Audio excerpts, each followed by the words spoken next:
if I could have your attention, please. My name's Ed Kepnick. I'm the Vice Chairman of the Parking Authority and also a downtown resident. My wife and I moved into our 1860s townhouse at 800 Court Street last year in July. And we frankly love it living downtown. And I know a lot of you already live downtown, so you're joining me with that.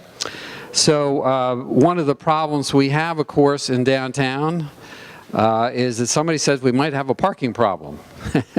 And that is what we're trying to fix. And so the purpose of this meeting tonight is to briefly talk about how we can solve that problem. But before I do that, I'd like to recognize, I don't see any city council members. Are there anybody here from city council? Don't see them here. We have our city manager, Kim Payne, is here. I want to recognize him. And we have several members of the parking authority. Members of the parking authority, would you mind standing, please, just real quickly, so we can acknowledge you. Thank you for all your work. And tonight, our main thing is to talk about the proposed parking deck at 12th and Commerce Street. And we want to sort of keep focused on that. I realize there's other things we could talk about as far as parking is concerned, but that's what we want to focus on tonight. We have kind of a tight time frame, and the agenda basically is to after my introduction, I'll introduce Norman Hale, the head of our parking authority person here in Lynchburg, and then he's going to give us a brief study about what's going on there. And then we'll have a presentation by Desmond Associates regarding the deck, and then we'll talk about various parking, how we're going to fund this parking deck, and then we'll have a 5-minute break or so, and then we'll have small group discussions. That'll be for around 10, 15 minutes, something like that, maybe 20 minutes, and then we'll come back and see what did everybody, what everybody came up with in their discussions. And then that'll be it. As I say, anytime you want, help yourself to the food or drinks. And without any further ado, I'd like to introduce Norman Hale.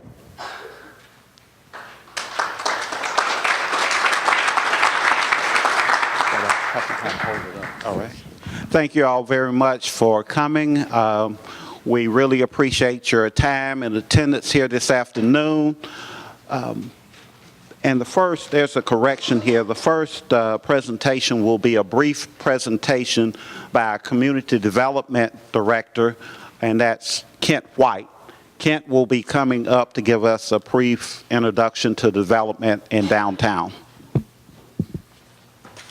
Kent? Thanks, Norm. Thank you. Thanks, Norm. Wow, really great to see so many familiar faces to come with us to celebrate today, because I know we're here to talk about parking, but we want to talk about parking within the context of the incredible success that we've seen in our downtown in just 10 years. And when we started to reflect on this, and when we started to set the agenda for this meeting, I think all of us were kind of awed that we never take the time to stop and look back to see how far we've come. For those of you who remember the late 90s, of course, our downtown was just a shell of what it is now, and of course, certainly a shell of its former glory.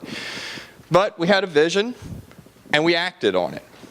And it was grounded in clear, strong planning goals with the innovation of the private sector. And of course, that is what has truly made this the success that it is. We took a few minutes to take a look back at that plan, because that plan's 2002, and that we said, well, have we been true to our values? And we smiled at ourselves as we said, absolutely. Collectively, we've been very true to our values, because the things that we said that we would honor, which are creating an area, a vibrant downtown, involved creating a downtown for everyone, walkable connections, vibrant storefronts, and think about the role that each of you has played in making that happen. We celebrated our stairs, because we had to. We've got some topography here, if you might have noticed, in the city of Seven Hills. But we created grand staircases and ways to move up and down those bluffs. we found a way to connect our neighborhoods and pull those in to the benefit of our businesses. And guess what? A lot of you have been really important in creating a neighborhood of our own here downtown. Our downtown residents are at a record high.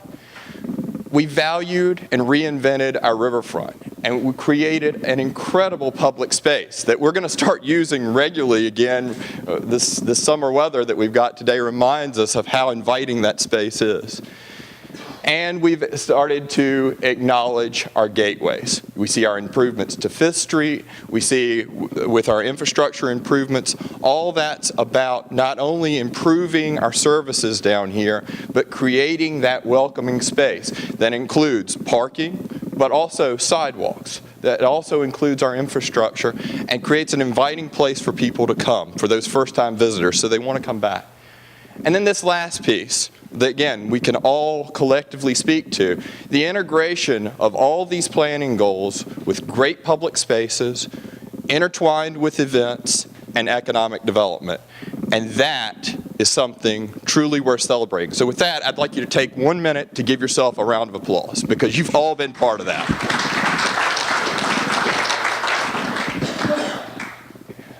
The plan also talked about what we know right now, that partnerships are what make this happen, that there's no one entity that can create the success that we've realized. The plan told us in 2002 when we were developing it, it said, you know what, someone's got to lead the way.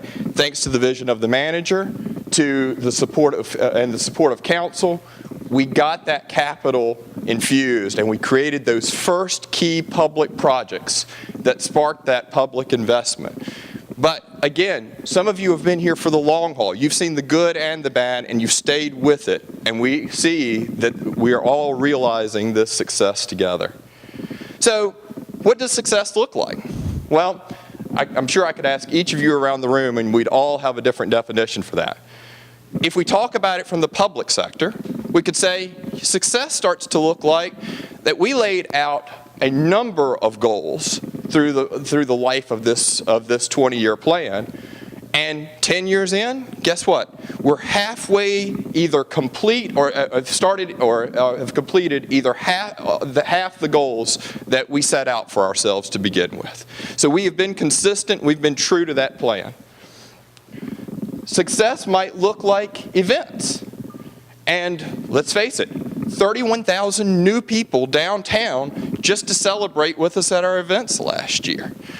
Public projects that have started to create additional on-street parking, and just the latest public projects in the last 4 years, we've seen a 5% increase in our available on-street parking, raising our numbers to over 1,000 on-street parking spaces.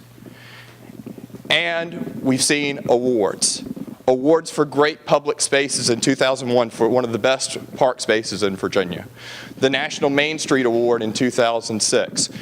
And the businesses, you, the private stakeholders, state, national recognition on a regular basis. These things may allow us to pause to celebrate. And I can't think of a better person to celebrate with us than Brian Gleason. He's with our Office of Economic Development. He's worked with us to prepare a great visual for what our downtown change is, and he'll walk us through that. So, Brian. Thank you. Excellent. Our point in economic development is to kind of take something that is an incredible story, which we have here, but it's not just narrative, it's concrete. We're all here in this room because of the sort of expansiveness, the rate and the progress of our physical community and economic development within downtown. I think the graphic, as you can see it build out behind me, that speaks to permits that have been pulled over the past 8 years, starting back from about 2004. It's absolutely incredible. Our narrative is incredible, the message is incredible, the story is incredible, but where I come in is the sort of boring, wonky stuff, but the data points are really incredible too. Almost $22.4 million in permits pulled for downtown development. That translated into almost $87 million in private investment in those 8 years. That's critical, that's tangible, that speaks back to that physical development. This isn't just a spin that we're having for downtown that's getting us all excited. It's real, and it's happening, and that's why we're here, because we need to plan out how we're going to manage that growth moving forward. Looking back again, $22.4 million in permits, almost $90 million in private investment. That's translated into almost 100 net new businesses. Now that's net new. We know the business cycle, things come and grow, but that's 100 new businesses in 8 years that have stuck in the blocks in downtown. That's absolutely huge, that's critical. That's a base that we can build on. We're obviously building on the renovation of structures that translates back to new residential and commercial space. That's some of our history. That's where we are at present. And looking at this map and sort of planning into the future, looking at some of the blues here that are the purples that speak to future growth, at least 5 known projects that are beginning to pull permits now for future development, several kind of in the planning discussion stages. That's translating into tens of thousands of square feet of additional residential and commercial space. Again, not only do we have a great message and story to tell, we've got some pretty incredible data points to build from. And I think that that's where we're going to move in the next part of the program, is kind of getting into more concrete discussion and solutions about how we're moving forward in that development. And to that point, I'd like to give the microphone back to Norman. He's going to introduce some of the associates that we've been working on and planning on some of this growth and future development. Thank you, Ryan. Thank you, Norman.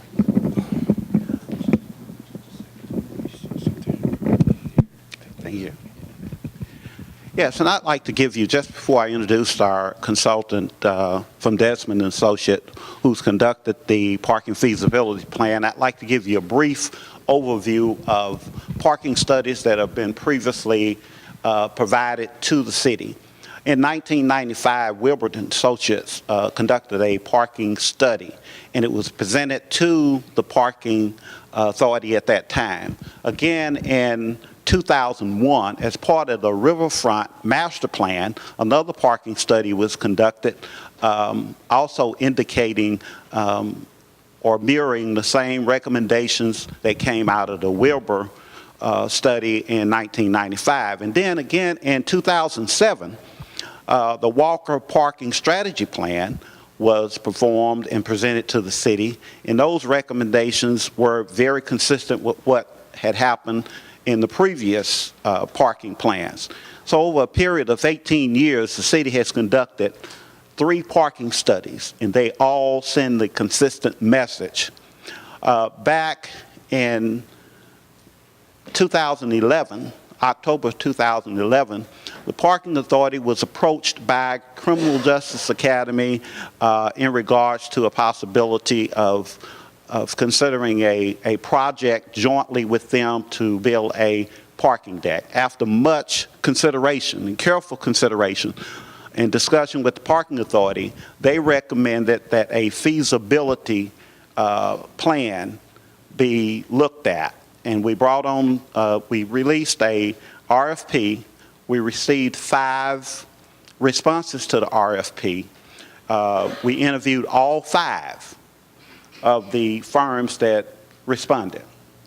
Desmond & Associates was selected to do that feasibility study for a downtown parking deck. In January of this year, 2008, that plan was introduced or presented to council for council's information and feedback. At that time, council directed the Parking Authority to study the plan and bring back a recommendation and seek public input. And that's one of the purposes of this meeting. The main purpose of this meeting tonight is present the plan that was presented to council and now seeking public input from a broad range of our community. And with that being said, we're going to move on to the presentation by Desmond & Associates. Mike Corner will be presenting that plan. Mike? You have a little stand for this thing. I'm going to talk from behind the... good afternoon. I'll go ahead and get started a little bit. You know, what you're hearing is, or what I'm hearing as a consultant, thank you. You know, economic success and viability.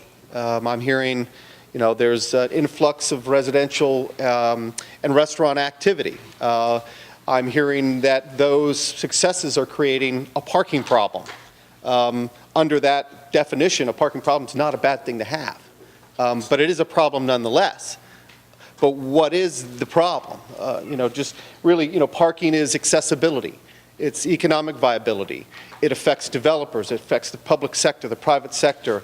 It affects property owners, shop owners. It affects people. Quite frankly, in the United States, people experience, parking every day, if not every single day of every year of every week of their lives. So it's an emotional issue and one that has to be dealt with in a sensitive way. Obviously, it is, an issue here in this community. Our scope of work, really, let me get past these. Oh, I'm on the wrong slide, am I not?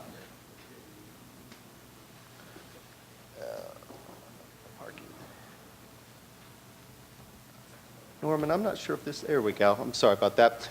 So when the RFP came out, we at Desmond said it's not simply studying the feasibility of a parking structure, it's coming up with an implementation plan that the city and its stakeholders can use to make that vision happen. So much of what you're going to see today doesn't simply deal with the engineering and the architecture and the concepts and the cost estimates. It deals with the environment that this new facility would be built in, because we felt as the consultants need to look at it in a holistic way. Okay. Our scope of work included stakeholder interviews. I note in the audience today that we did speak with a number of people that are here today and others. And we didn't simply wait for people to talk to us. When we'd go to lunch, when we'd walk the streets, when we'd be at our hotel, we'd ask those questions. Hey, what about parking? Because we didn't want it to be an isolated or limited perspective. We did look at the existing parking system in terms of previous studies, the inventory of spaces, how those spaces are utilized. All of that information was made available to us. We looked at potential sites, again, from the stakeholder interviews and from previous studies. We knew where hotspots were. We then developed some site recommendations and then fell back on operational improvements, because a parking structure does not work in isolation. It's supported by the on-street system. It's supported by enforcement. It's supported by signage, wayfinding, and other management tools. So we had to understand how the city operates today. And ultimately, we looked at financial ramifications. Again, stakeholder interviews, we learned that there's a growing residential market, which creates a new stress, a new 24/7 demand for parking that may not have been here 8 or 10 years ago. We heard that from the stakeholders that, the parking rates here are very fair. Quite fair compared to the value of the trip that I'm coming here for, as well as in comparison to other communities that we frequent. That there is a parking shortage perception during weekend nights. As we learned, restaurants are becoming ever more successful. People are moving downtown, so the stress extends beyond 5 p.m. on a weekday. There are significant private sector parking holdings. As you'll see in a moment, the city and its on and off-street assets is about a small fraction of the total system. And we also heard that there was inconsistent enforcement. Again, based on that understanding, we've noted that the city, as I said, controls a very small percentage, 25% of the total assets. You talk to the owners of those parking assets and say, gee, why wouldn't you open your lot for public parking for maybe 1 hour, 2 hours, or 3 hours during the day? Well, gee, why should I when the parking rates are so low and the decks appear relatively empty? It's not a good business sense from them, because the city is undervaluing its assets. Therefore, the private sector can't charge a rate that would make it valuable to them to operate for the public's benefit. We looked at we noted the transitional phase in parking management. You've hired a parking administrator, you've created a parking authority, you're doing parking enforcement. That process is incomplete. You're not done yet, quite frankly, and much more needs to be done to strengthen that management role.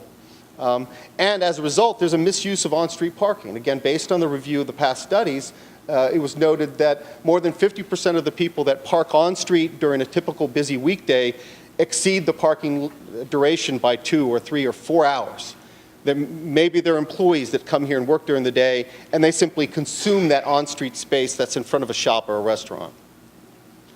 So we did look at, structured parking development sites. Really, 14 different properties came to the surface. Shop owners and developers came to us and said, we'd love you to build here. We'd love to build there. Well, why? Because there are pressures in Lynchburg today. Maybe it's in a certain neighborhood at 8 p.m. on a Friday. Maybe it's front of the court system on a Tuesday during jury selection, but there's pressures all over, and everyone seems to want a particular site to be developed. Well, we had to go through a vetting process where we developed concepts and general massing diagrams to suggest what the scale of a parking structure for a particular site was. Ultimately, we whittled it down to 4 sites that we thought had great merit. And those, as I grab my glasses, pardon me, included the Holiday Inn deck expansion. The city does own that asset. There's a somewhat complicated lease arrangement, and it is expandable, but at a considerable cost. We looked at 9th and Jefferson Street, which may be in a desirable location, but because of the tight configuration of the property, it may be more expensive to develop. We looked at, 9th and Commerce, again, a very good site, but there may be some issues with regard to land acquisition that could increase the cost. Similarly, with 12th and Commerce, there's some land acquisition issues, but it proved to be the most desirable from a cost-effective standpoint because of its simple efficiency. And so ultimately, we felt very strongly about the 12th and Commerce site. We developed further concepts to further flesh out all of the alternatives, which in this case maximize the number of parking spaces on that site, but it certainly could be used for possibly ground floor retail or other values. However, whenever you build an office or retail or a restaurant on the ground floor of a property, you're creating more demand and consuming more of the parking supply.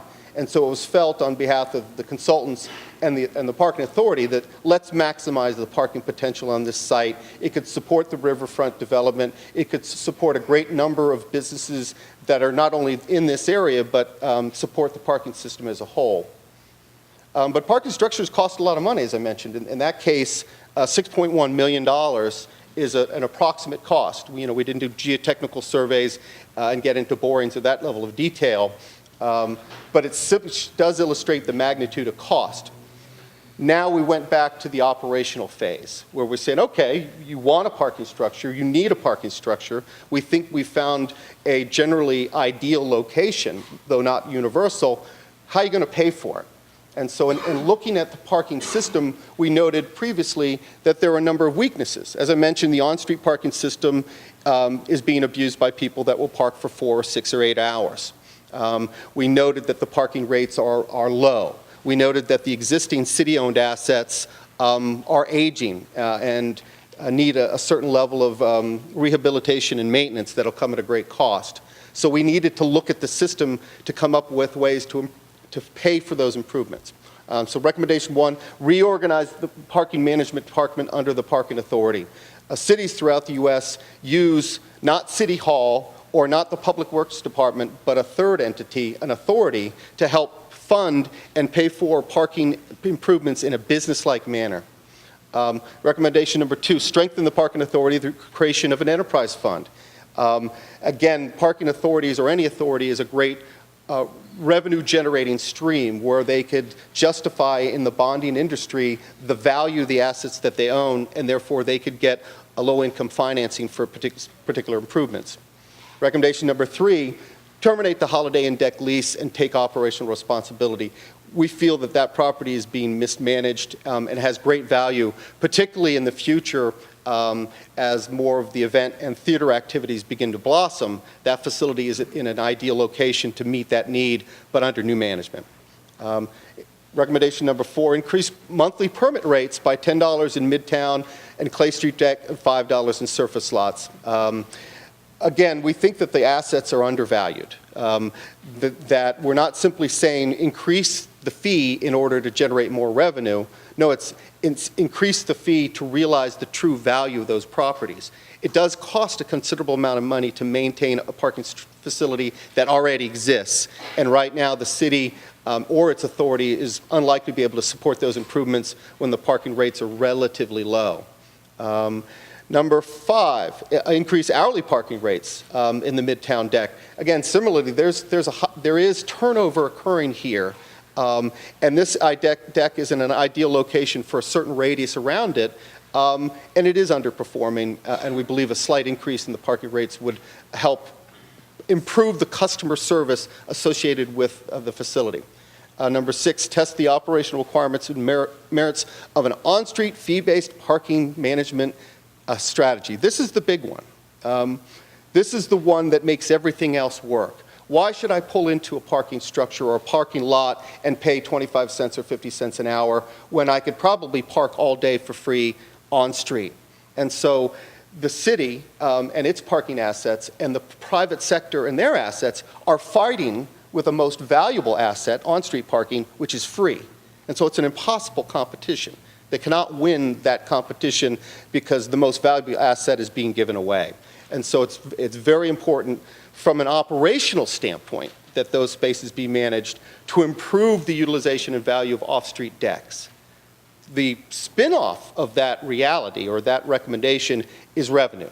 Revenue that could be used either by the city or by an authority to help fund parking improvements and to improve customer service.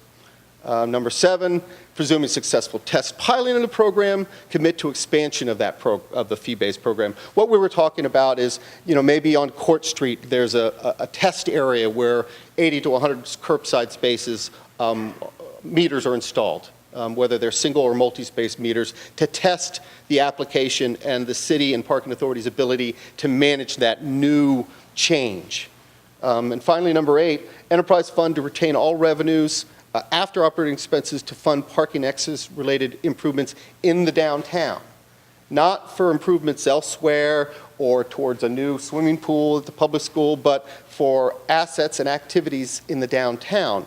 Some older communities with mature parking assets use that to support the farmers markets, to hire concierges that are there to help people get oriented to where they're going or to answer some questions, or to help find an available parking space. And so any surplus revenue that might be generated under this program would stay here. Financial implications. Again, this goes back to some of the, alternatives that I talked about, including the Holiday Inn lease, the off-street permit revenue increase, the transient revenue increase, and most importantly, the on-street parking revenue.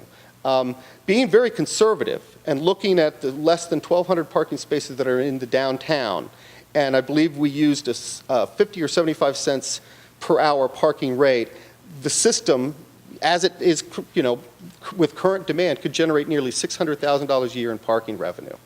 Again, the revenue isn't the reason you do the metered program. It's to increase the value and utilization of existing off-street facilities and to improve the accessibility of somebody who's coming to Lynchburg for the first time, sees a cute shop or a restaurant, and just wants to pull over for 15 or 20 minutes. Right now, as people drive through Lynchburg, they see a sea of parking and they say, parking is a problem here, I'm just going to keep going. The financial pro forma, which is simply a wall of colors and numbers, suggests that even though parking meters are expensive and parking management does cost money, that in a very short period of time, the city or the parking authority can recoup that investment and keep parking rates low, to the point that in 5 or 6 or 7 years of its operation, it's now returning money to the downtown area in the form of those concierge services or other services.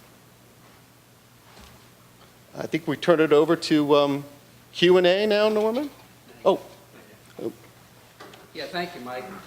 One of the purposes I mentioned as we first started was to talk about the parking deck at 12th and Commerce, and that's what we're going to focus on. And how are we going to pay for it? He mentioned, Desmond Associates, of course, mentioned that if there was paid parking on-street, then that would generate a lot of revenue that would help for that. But we've got 3 different parties who might be interested in joining with a public-private sector, and they are the Central Virginia Criminal Justice Academy, and then Blair Godsey and George Stanley, developers. They have a building they're working on nearby, and Innovative Wireless Technologies. All 3 of these folks, we have talked to them over time and together, and they all seem to be very much in favor of working together to get this deck created and get it built. So that's sort of the summary of what we're talking about here tonight. Now, we're going to take a short break, and then we'd like to come back and talk about what your individual opinions would be. Yes.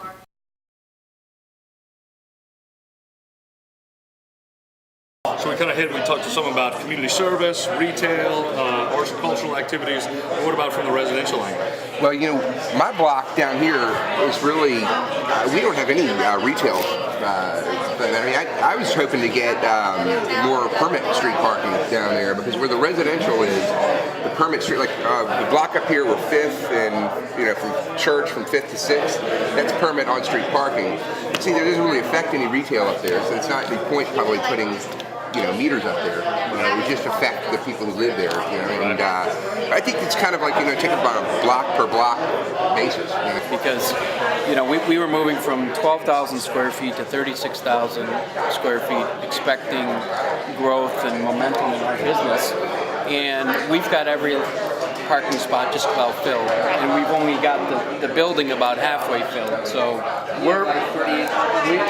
we have about 38 down below, and then we've got maybe about 8, which includes our shipping area up above. And we're probably using, it's a 36,000 square foot building, we're using 18 to 20,000 square feet. So we really have no more parking to grow to the spaces we've got available. I think it's important not only for people that are coming from out of town, but for people coming from other ends of the city to downtown. And I'm with Council of United Way Agencies. We have close to 30 different agencies. And part of the reasons we meet so many other places, in my place, is parking. Lack of parking. Paid street parking is a bad idea. Right? It is. People hate it. Oh, it's terrible. And they're getting reamed. And it can be difficult to get, the M-Park system that we have is not that difficult to use, but you would be surprised how few people can do it. So it's so difficult to teach the people to use some of those systems. A lot of you older people who are not tech savvy, it is something else? I have that big parking lot across from me. It's a quarter for the first hour. People don't even know about it. They call me, I'm across the street from it. Where can I park? There's a parking lot across the street. And I know it has a big P, and I know it's there, but the average person who drives downtown can't see it. I think they need to identify. They've got a thing to change the parking signs to the more standard. They went to those fancy, Nobody knew what ones they were. for Lunch's Landing, but now I think they're going to put the big green P's up there. The big you need green good signs. identifiable parking signs. And then they say, well, go on the internet, you can find out. How many people know how to use a computer that are coming down here parking? Is very quickly employees figure out what the system is and figure out a way to beat the system. But these girls know which people are using. Well, I understand, but I think the chronic offenders, the fine needs to go up and up and up and up until it just doesn't make any sense to park there. There's 15 spaces in the building. Then there's 22 spaces down the 7th Street Bridge that we identified. We noticed that when we looked at the building, we realized the lane was 35 feet wide and there was no parking. And so we went to the city and said, can you give us a parking lane? And they agreed to do that. And then How many spaces? 22 spaces down the 7th Street Bridge. And so once we opened it, they put it under a 2-hour parking requirement. And at that point, there's nobody that parks in that space from about 9 o'clock in the morning until 4 o'clock in the afternoon, because those spaces are not useful to anyone except our buildings. But the private parking is like a hotel. You are hotel specialists, okay? Most of the private parking in Lynchburg has a number on it. I own number one. You own number two, and that's it. But if you can go and say, take the number one away, you can park in this park house. Bank of the James Park House, you take the numbers away, you get 30% more revenue. That's right. Airlines, hotels, as soon as you overbook, you are able to overbook, the house is not full. The question was, if parking is not addressed, how would it affect you, your business, or quality of life? So for the residents that were at the table, they were speaking about how it would really create some hardships for them because there's so much customer usage of spaces downtown that it's a really difficult process for them to actually have spaces that they could utilize themselves. And then there was a lot of talk about the businesses and what would happen there. One of the biggest concerns was that we're in a revitalization process, and so you'd really lose that growth momentum downtown as far as attracting new businesses, retaining the current businesses. That seemed to be a really big concern for everyone. Kind of to also play off of that, there was the concern that if you're down here, you really can't grow your business if there's not sufficient parking. If you're having your employees take up all of your parking spaces, then you have customers who are going to have to find on-street parking, which really kind of creates a problem there. Which actually led to a large discussion about the perception of the downtown parking. And that is that your customers think, I believe Dr. Catalano was talking about in New York City, there's a 7-minute window, is that what you said? That everyone thinks there's a certain amount of time that it's going to take to find a parking space.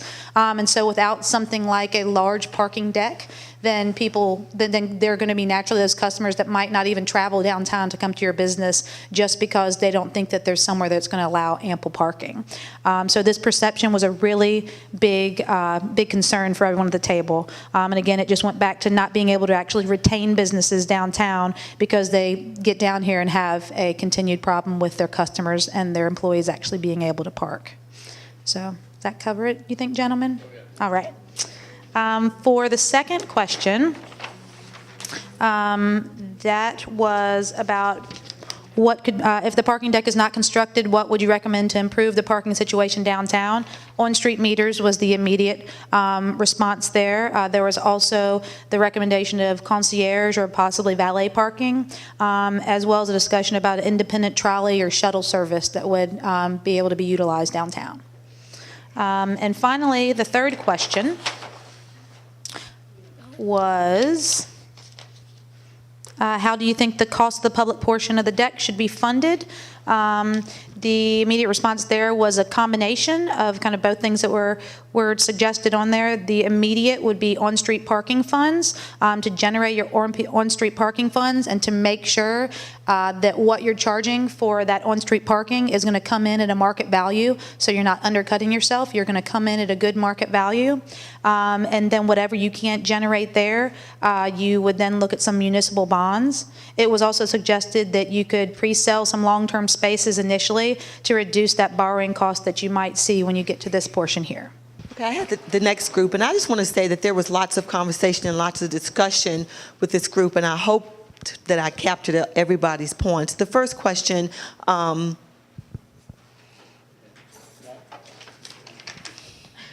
if parking is not addressed, how will it impact your business? Of course,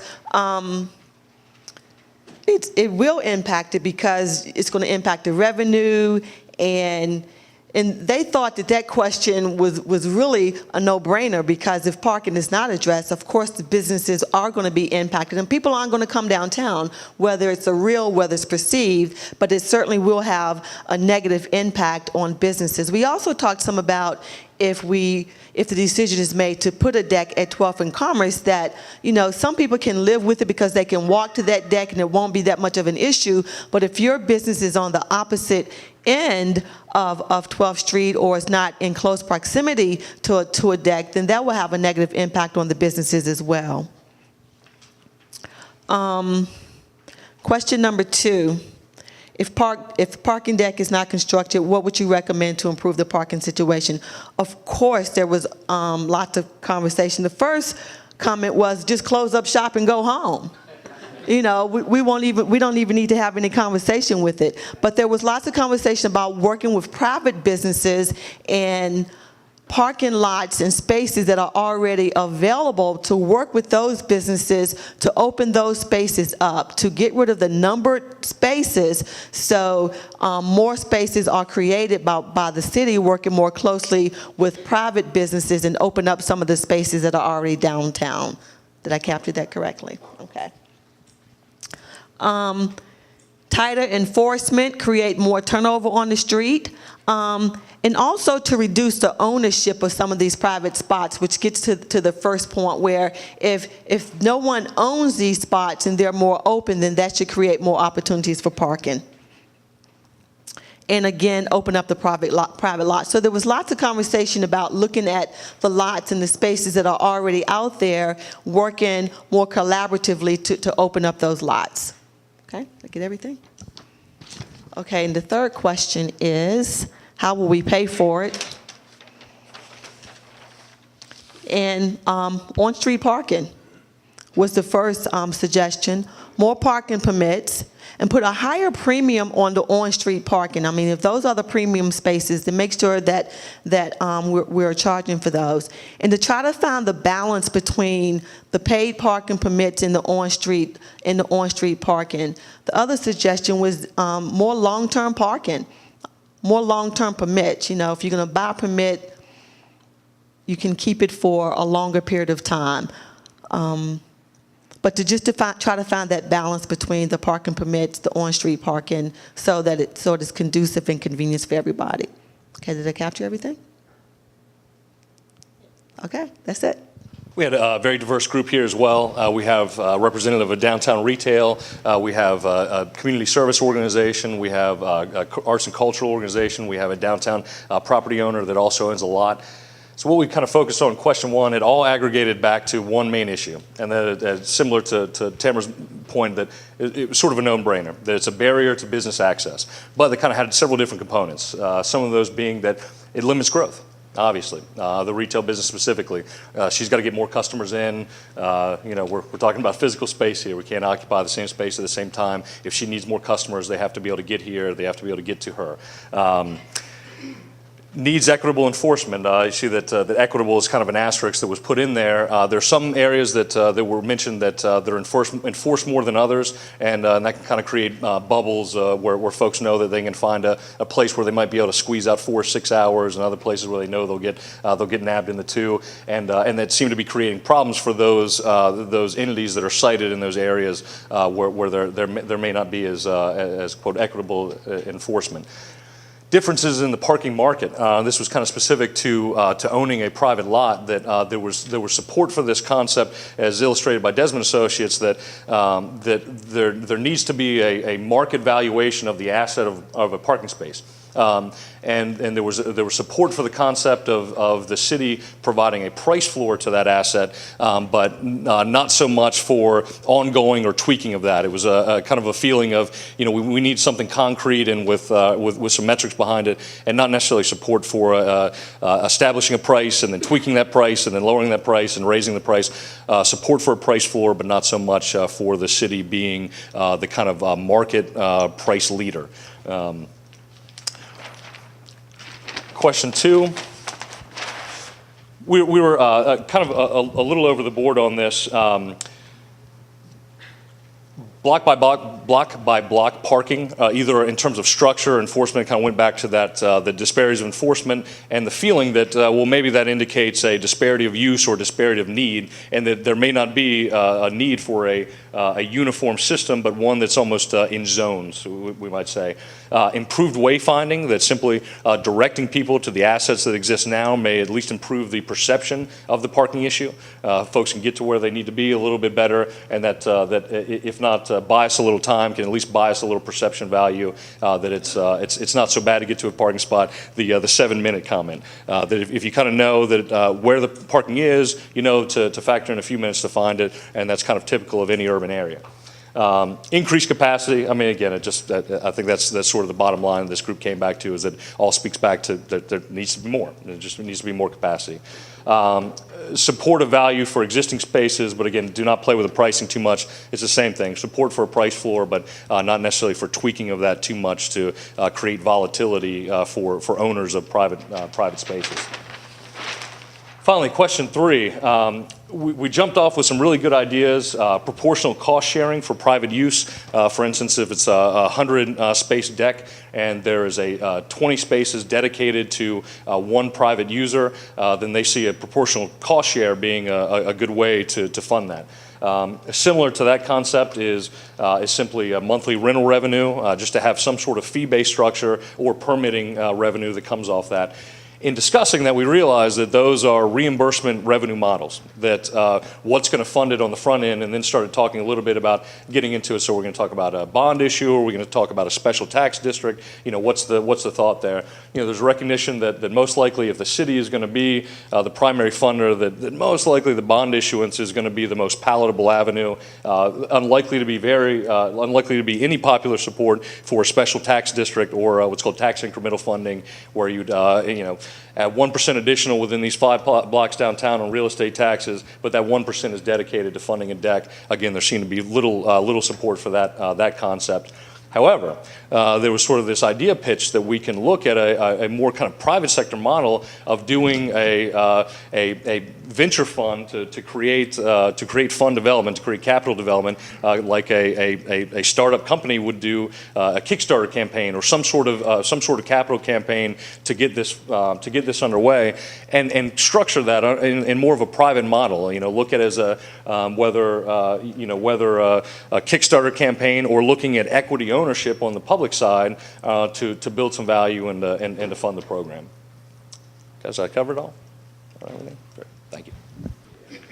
This group wants to be called a Call for Action Group, and they were very spirited in saying that they represent the downtown area. They have owners, developers, retailers, residents, commercial sales and management, and someone from the parking authority as well. So to answer their first question as to what would be the effect, they said that it would hold back the economic development. They said that there's going to be about 150 more units that will be completed soon, and that's going to make the problem even more serious. That it would reduce tourism, that sales will drop for current business owners, and then other businesses that are trying to get into here, other retail opportunities might not increase as much as it would have, and that eventually the value of property may decrease. The answer to question 2 was very different to some of the other answers. It's very quick. They said it's not a valid question, that it's not an option, that they see that you have to take action, and that the action would be to build a parking deck. So the third question, did I answer that? Did I say that correctly? Okay. The third question would be, how do you think the costs should be funded? Well, somebody mentioned bonds earlier, low-interest bonds. They thought you could partner with developers to share the cost, long-term lease commitments based on the unit count. They wanted to continue free street parking. This is something they felt is going to be very difficult to sell to residents, that they will be paid street parking. Another option would be if you had a 4-level deck, perhaps the first 1 level could be public parking, and the other 3 levels would be condo parking, where people would actually pay ahead of time to fund it, depending on how many, spots they have, units they have. Also, they suggested, and we talked about partnership, but private investors would also be helping with the city backing, that would be some way of getting some funding. They thought that it was very important that we talked about the public perception about having paid parking, and one of the ideas they brought up was to have an image campaign that would let people understand the parking problem. They thought that, and I know this is not necessarily answering the question, public thing was to let people know there is parking. That there is parking, and they know where to find it. And that answers the next point that they wanted to bring up is that, I know it's not already answering the question, that they need to have better signs for public parking. They said build the parking deck and they will come, and that they wanted to look like the city of Roanoke, and they said that that's something that city of Roanoke was successful in doing and increasing their downtown area. And this is the group. Did I leave anything out? All right. On this group, on the first question, you've heard pretty much what all the other groups said, but I will mention it because it probably was the only time we had consensus of the group, that if we don't address the parking in addition to what's already being done, that it will essentially kill downtown. It will have a negative impact on current business, a negative impact on any future development we may have. On the second question to ask about if a parking deck is not constructed, what should be done? The first thing was that you just need to build a parking deck. The others is that we should get employees to stop parking on the street, more free on-street parking, better enforcement. We should encourage some of the larger downtown employers to provide adequate parking spaces for their employees so there'll be less parking on street. Take a look at what's already been done in Stanton and Charlottesville, and there was a mention that in Chattanooga there's a free trolley. There's, I believe, a parking deck at either end of downtown and a trolley that makes a continuous loop to take people. So I think on another group who mentioned, what if my business is not near that new parking deck? That would solve that problem. And then on the last, how to pay for it, I think we were operating under that it was a given that there would be some private money into this parking deck, developers, but how the city would pay for it would say to borrow the money, pay it back from the income from the deck, increase the rent on existing spaces, and have paid on-street parking. That was about a city 60-40 split on that one. Increase the current deck fees and make the developers that they're causing some of the issues, so to make them pay for the parking deck. I think that was it. Anything else?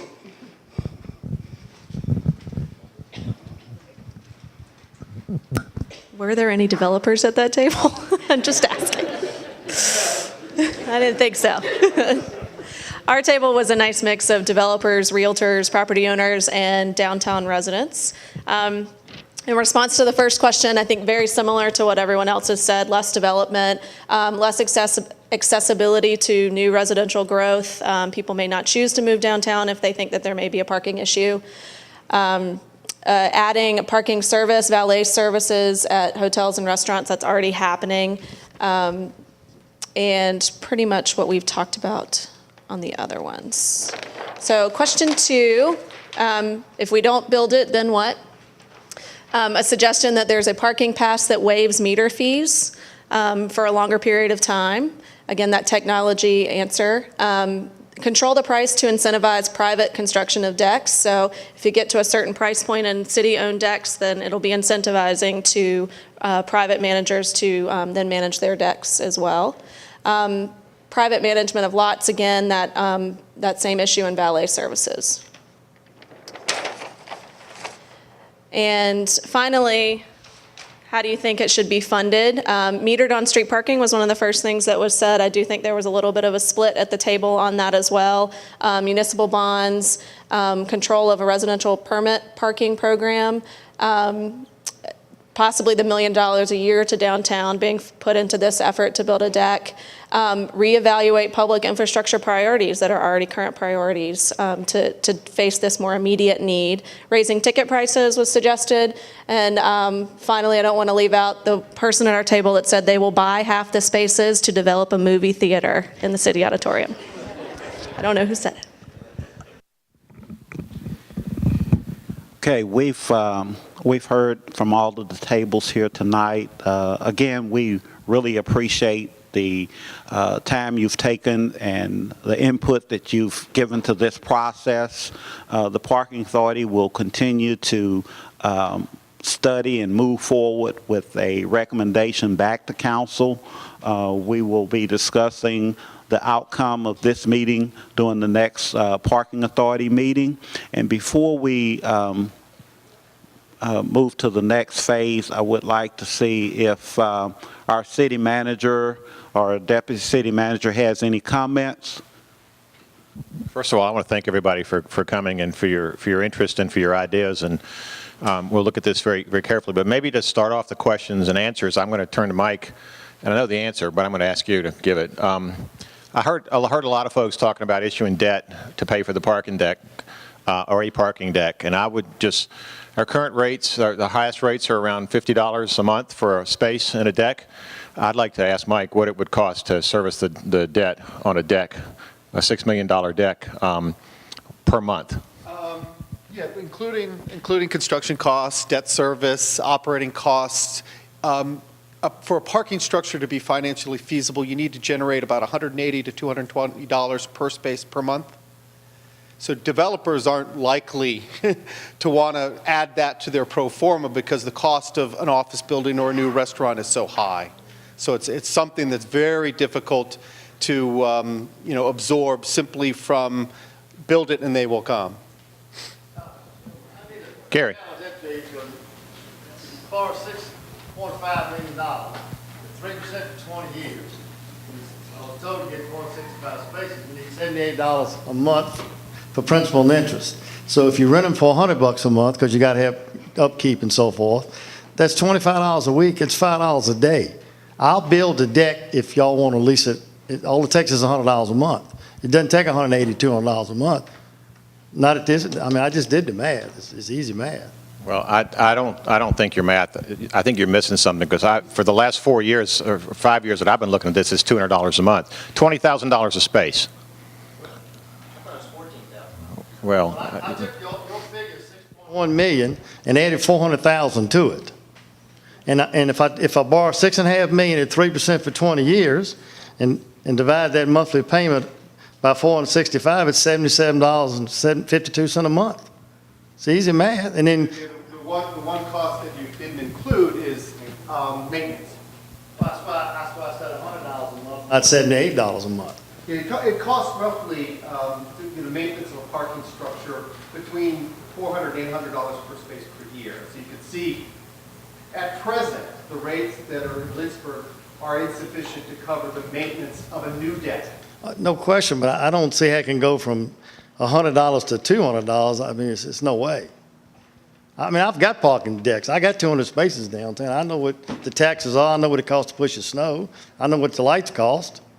okay, so then we can get the private sector to build it? Yeah. Because you can get $100 a month? Yeah. A space? Yes, sir. I take that, Jim. Yeah, let's go. Sign me up. Give them the piece of paper. Problem solved? Yeah. Not a problem. I mean, I think we're making something hard Well, out if of it's it. so easy, then how come? Well, the private come sector we're can here? private sector can do something a whole lot cheaper than the government can do it. I mean, there's no question there.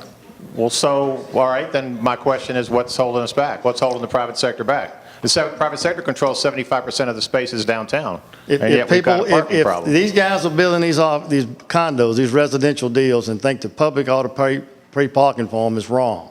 When you develop something, whether it's condos or office buildings or whatever, you should figure some cost in for parking. So if these guys want to sign long-term leases, so they'll have it for their condos, then we'll build the deck and lease it to them. Not a problem. Or we can condo the deck. If somebody wants to buy 25 spaces, we'll sell them 20. Your condo boat slips, they're condo parking spaces in Richmond everywhere. Just pre-sell them. So what kind of pre-commitments do you need to pull the trigger? I'd have to look at the math. I mean, it's probably 75%. So you need a commitment on 300 spaces? Mm-hmm. You go to the bank with it. I mean, it's not, I think we're making something really hard out of it, but it's not that hard. Well, then, and right now, rate money, I've been in real estate business 39 years. I've never seen money this cheap. I mean, you can borrow money cheap. The construction's cheap. And if the authority has the right to bond, you could borrow it even, I did 3%. You could borrow it probably at 2% on 1.5%. It's not that hard. Well, I kind of like the scenario that says let the private sector build it. I'm I ready. just don't know why it's not happening. I mean, everybody in here If agrees there's these a parking condo problem. guys are building all these units, they want to talk to me and sign a long-term lease, I'll be glad to build it. Good. Peggy? Kim, could this be a zoning issue for residential where every bedroom is required to have a parking space? It seems to me that in other municipalities, that's the way it's done. Well, actually, a long time ago, the city removed a requirement for any parking downtown, and I think there's some valid public policy reasons for doing that. The idea is to let the market control that. I don't think removing that means that the public sector's got to build all these spaces. It says, look, we've got a dynamic and a vibrant private sector. We're not going to put any requirements on you. You know more than I do what parking you need. George Stanley knows how much parking he needs. I shouldn't tell him he needs. We'd probably do something stupid like 2 or 3 per apartment. He knows he wants 1 per apartment. And you know, I think it's a great idea that we said we're not going to control that. Let the private sector control that. But that doesn't mean that the public sector then gets to build the spaces, and that's part. I'm thrilled to hear that the private sector is willing to build these spaces, and I just think we got to get the folks who want spaces with the folks who are willing to build spaces, and let's go. And if that's what this meeting has accomplished, then that's fantastic. That's wonderful. And then people can all stop coming to me saying, we got a parking problem downtown, you need to fix it. But I can tell you something else, Gary. I don't think you're going to get $100 a space as long as you can park free on the street all day. And so I think that connection needs to be made. Yeah, well, you know, why should I do that when I can elect technology? Why should I have to hire people and pay them benefits when I could do this with technology? I think it's a bad public perception, personally, big parks be paid on Main Street. But that's just my personal opinion. But what the developers want you to do downtown, they want the city to build it and give it to them, and that's not realistic. Well, I can't afford to do that. Well, and you shouldn't. Yeah. As a taxpayer, I would be up in arms if you did that. Yeah. We can't afford to do it. If you're in the development business, part of the bricks and mortar is parking lots or spaces, whatever you want to do.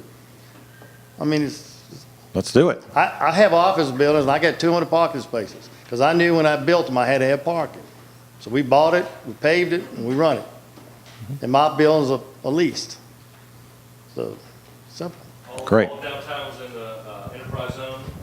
DCD now recognizes decks and parking lots as property and developments eligible for the enterprise zone real property improvement grants. Any projects under $5 million, $100,000 cash grant. Over $5 million, $200,000 cash grant. That helps. If we just think of a man, we're going to do it. We get an analysis paralysis. We study this to death. We go to meetings, we hold hands, we sing kumbaya, and nothing happens. We're never going to build a deck any cheaper than we build it now. We can't expect the city to do everything. Let the city pave the streets, you know, the stuff that they have to do anyway. The streets look terrible, in my opinion. We need to pave all the streets and get better street lighting. That's something the public sector, the government can do.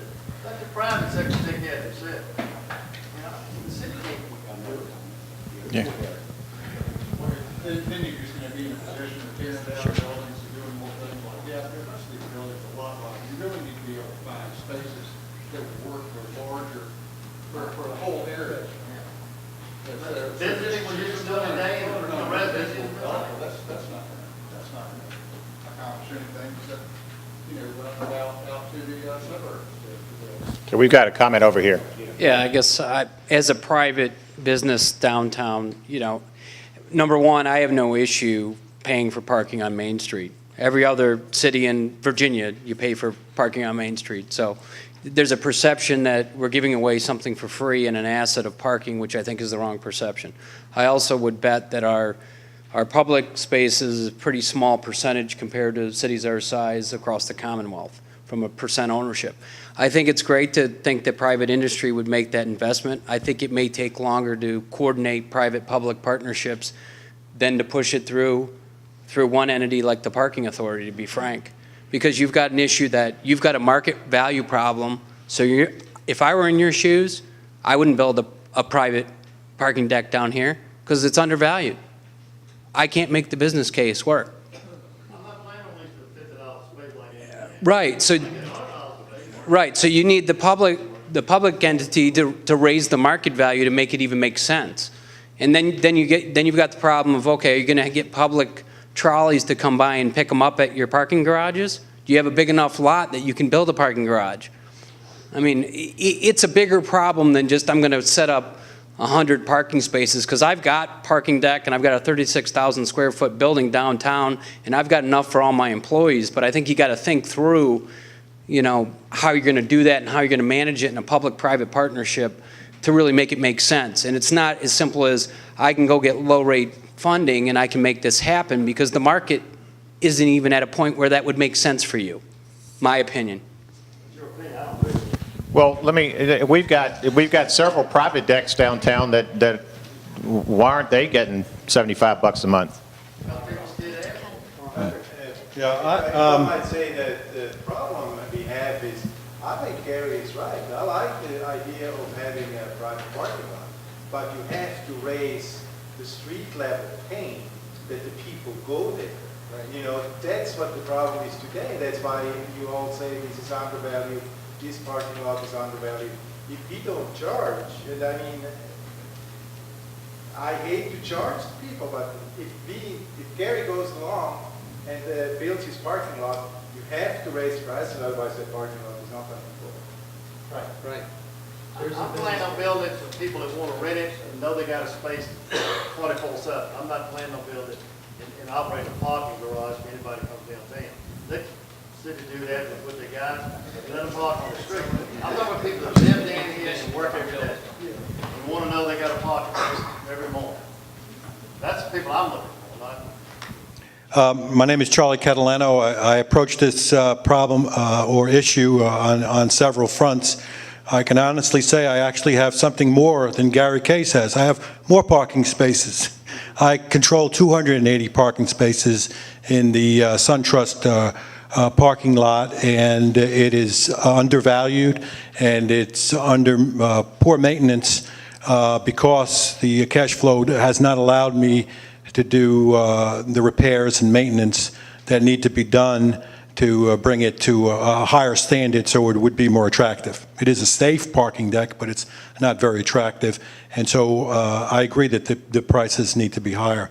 But on the second issue, as a gastroenterologist and intestinal specialist for 31 years in Lynchburg, the worst thing that can ever happen is when I walk into a room to see a patient and they say to me, I don't take any medicines. Or they have a good housekeeping article that they want me to read. My reaction to that is immediately, why are you paying to see me? And we all think of ourselves as authorities and experts in a lot of fields, and God knows doctors are probably the most guilty of that. But if we're paying good people good money to give us counsel about this issue, and they've taken a national perspective and bringing it to us, why on earth are we arguing with them rather than listening to them? If I tell my patient to take a medication for a certain problem, I don't think it's, certainly we'll discuss it, but I don't think it's I can do this better because I know this issue better than you do. So that is of concern. Finally, I take issue with both Kim and Gary. This is the consummate issue for public-private enterprise. Parking throughout the country, throughout the nation, throughout cities has always been solved by both entities, not by individual ones. Yes, there's going to be outliers on both sides, but God knows this downtown area would not be where it is today if it wasn't for public investment and commitment by our council and by our city government. They have to take the forefront in certain issues that the public cannot grasp and control. And despite Gary's admonitions that he would build it, it is not $100 a month.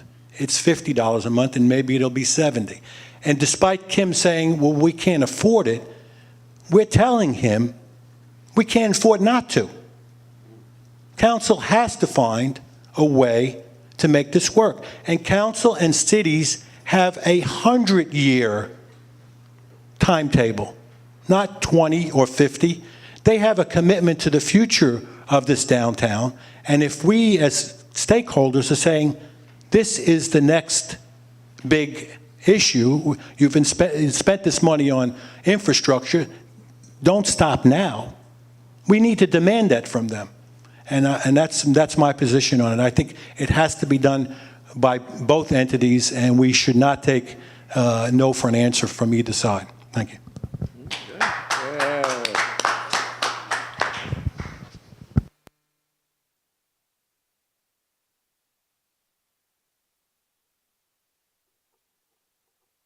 We had on this, I would only ask this, that this issue should not be decided solely based on the need to force people into the parking deck or the need to revenue. We need to know what effect will a change to paid on-street parking have on downtown development, downtown revitalization. Will, for example, if someone's going to a restaurant, will they decide to go to Ward's Road or someplace instead because there's free parking there rather than go downtown?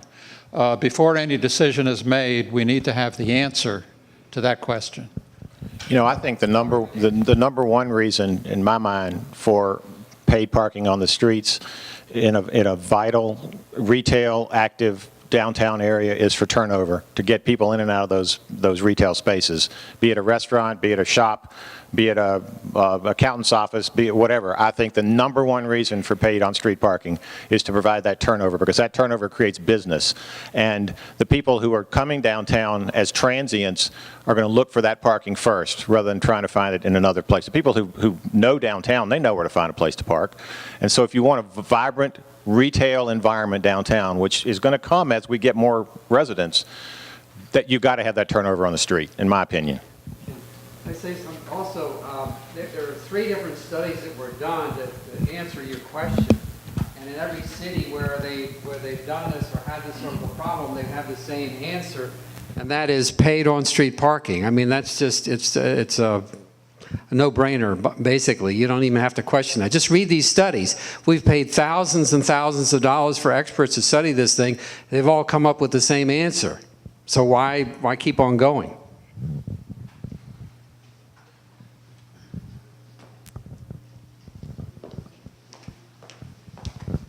Just wanted to mention, I'm often a little slow on the uptick, but I just realize that to some degree, Dr. Catalano, I realize that we're not actually arguing, that we're all saying the exact same thing. Eric, you're saying that the city actually absolutely has a role in market valuation, and or vice versa in undercutting the market or undercutting the market price. We have a position to create a price floor.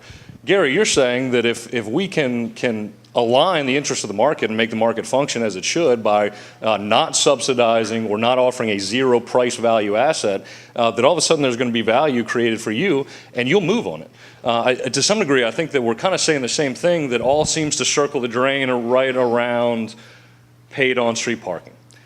That's the only thing that's going to create a price for an asset.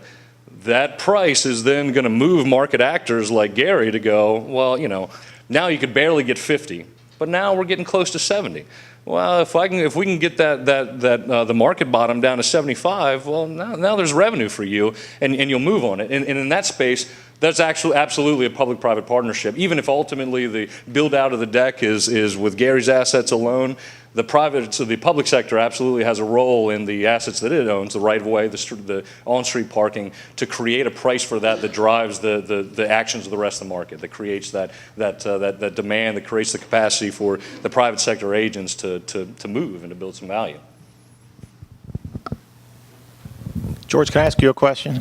Sure. Can you pay $100 a month for parking for your tenants? Can my tenants pay $100 a month for parking? Because if they can, I want them to go talk to Gary.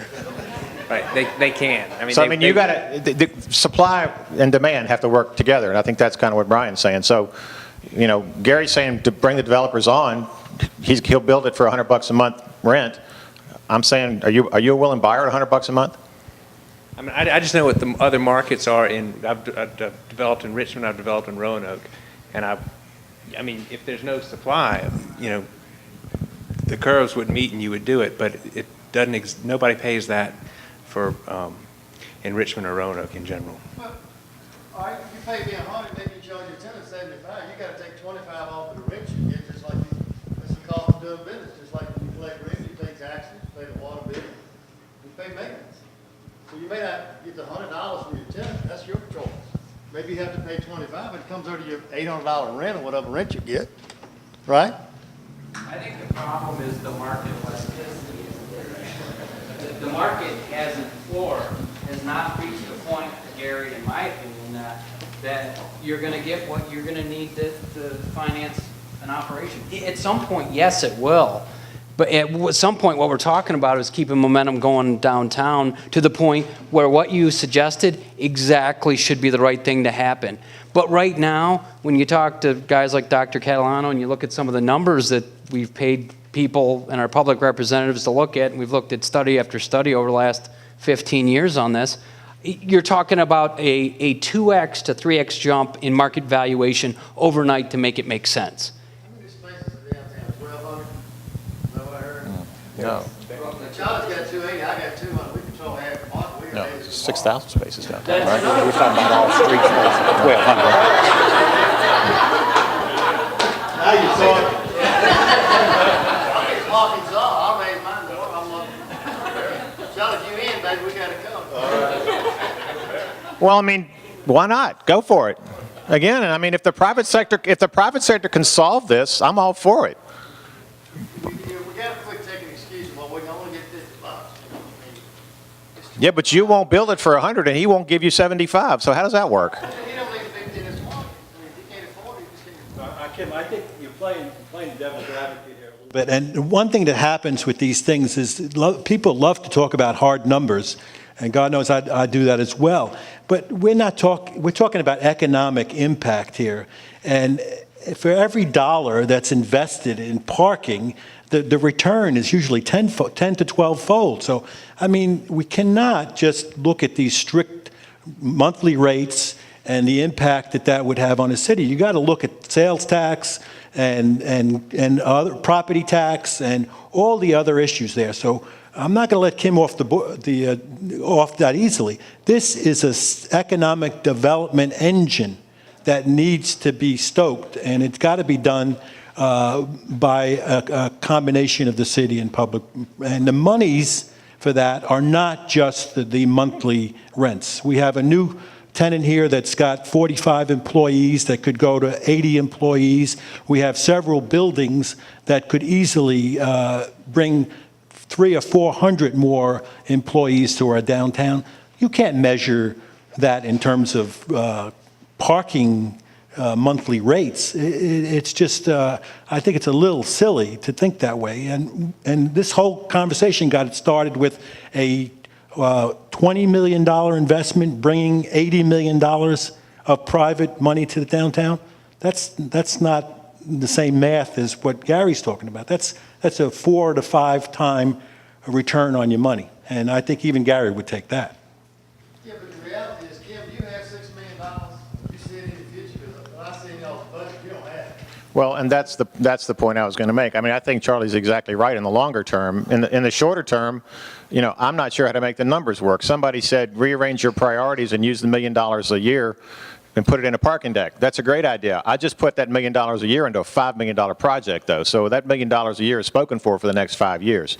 And that was based on the demand the private sector was saying, you do this, you make this public investment, and we will respond to that. And that's the bluff walk. So that project, so my $1 million a year is gone for the next 5 years. So if I can pledge it for the next 6 years, yeah, I think we could do the parking deck. But that's 5 years away, and I don't think anybody's willing to wait.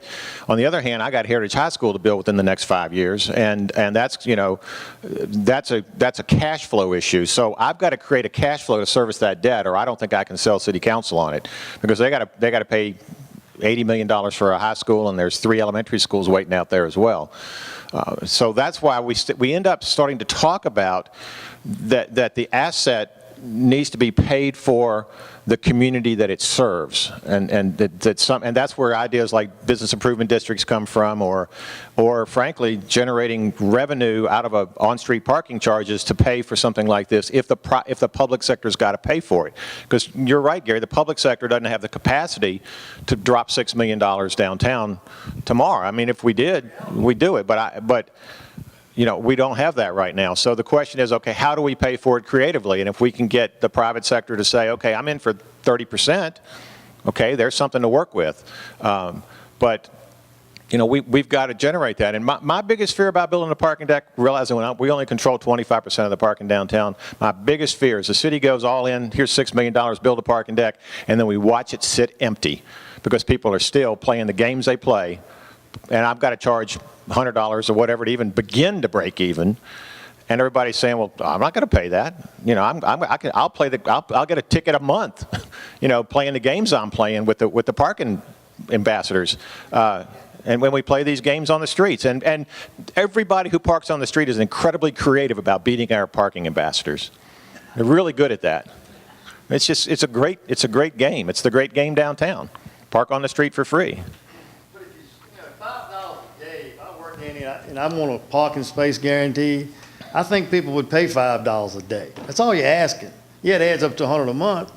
But the reality is you're not going to be able to do it. And the other reality is that government costs more to build things than does the private sector because of the way you have to go about it. I used to be able to get money cheaper than you. I'm not sure I can anymore if you can get 3% money. I mean, what my experience is in Lexington and Leesburg and Fredericksburg and Frederick and Roanoke is that the municipal system grows to the point where it has a critical mass to fund parking improvements. Frederick is a perfect example. On-street parking system, again, a meter program in place for a number of years that helped build deck number 1. Which initially operated at a loss because they weren't going to charge $80 to $100 or $200 a month. Over time, however, the on-street system paid for that deck. Then deck number 3 was paid for off the strength of the pre-existing facilities. That's the case of municipal parking. That's the case of Roanoke and cities of that nature. Now, I always hate to do this. I always hate to say Roanoke and Frederick because you guys aren't Roanoke and Frederick. You're unique. But even with the market forces as they are here today, even with a modest on-street parking program, and all of those revenues being contributed to a parking authority or a downtown parking entity, that deck can be paid for quite easily at $80 or $60 or $100 a month, not at $100 or $200 or $300.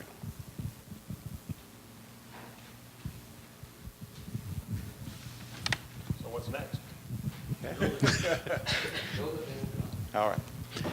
Okay. That's all the questions. We have ran over our time, and I would like for Ed Kepnick, the Parking Authority Vice Chair, to come back and have closing remarks.